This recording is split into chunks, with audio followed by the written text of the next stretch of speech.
Hello everybody, my name is Wilder, and I was talking about the fact that Rune Factory 5 got delayed not too long ago. We found that out at the Future Games show during E3, where Xseed let us know that the game has been delayed to early 2022. However, that's not all they announced during this year's E3. Now imagine my surprise when I saw Story of Seasons Friends of Mineral Town show up on screen. The Mineral Town remake released for us here in the West back in July of 2020. But then Rune Factory 4 Special showed up as well. That game was released here back in February of 2020. I honestly had no idea what was going on. Well, it turns out that both Friends of Mineral Town and Rune Factory 4 Special are going to be coming to more platforms than just the Switch. Friends of Mineral Town was already on the Switch and Steam, but now it will be coming to PlayStation 4, Xbox One, and Xbox Series X and S. And Rune Factory 4 Special, which was previously a Switch exclusive, will be coming to Steam to join Friends of Mineral Town, PlayStation 4, Xbox One, and Xbox Series X and S. And these releases will all be happening sometime this fall, which is coming up really soon. Now honestly, I'm not gonna lie, these announcements kinda blew me away. I was actually more surprised at these announcements than at the new Rune Factory 5 trailer we got. I honestly didn't see this coming, and I think a big reason for it is because these games have been out for quite a while now, and their time is kind of over. Mineral Town released, it was a great, really true remake with some extra content. Rune Factory 4 Special released with all its extra content, its updated visuals, and that was kinda just that. Now all this time later, over a year later for Rune Factory 4 Special, and just about a year later for Mineral Town, they're porting the games to the other consoles, and Rune Factory is going to be on PC for the first time ever. I mean, this is crazy.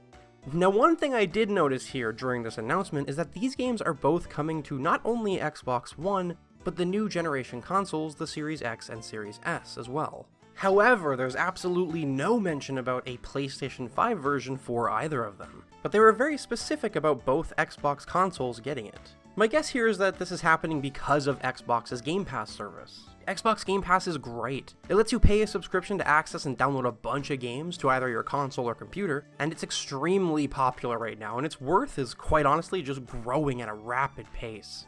The fact that these games are coming to both Xbox One and Series X and S makes me think that they're definitely going to put them on Game Pass at some point, and honestly, that would be great. Having Rune Factory 4 Special and Story of Seasons Friends of Mineral Town on the service would be a great addition. But of course, we can't forget about the fact that Rune Factory 4 Special coming to Steam means that a lot of people are currently bringing up one thing, and that's mods. Mods for PC games is no new thing at all, and any game that comes to PC brings the potential for a whole bunch of mods that can change the experience. Friends of Mineral Town has been on Steam since it came out back in July of 2020, and the modding scene for it has been pretty non-existent. Other than stuff like a save editor, I haven't really seen anything, and to be honest, I'm not all too surprised by it.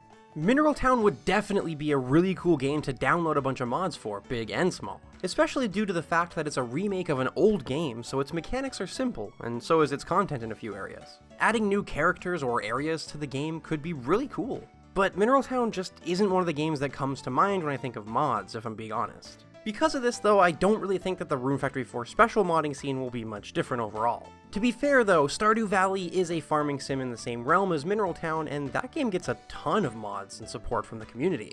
I mean, anything can happen, and I myself would absolutely love mods to come to both of these games. But for now, I'm guessing it's not going to be anything too crazy. However, the other topic that comes to mind when I see these releases is, well, what about Olive Town? Pioneers of Olive Town released back in March of 2021, and it was, and still is, a Switch exclusive.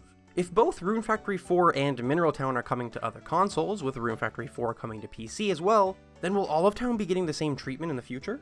Pioneers of Olive Town released to very mixed reception, and it suffers from a lot of performance issues and just baffling design choices overall.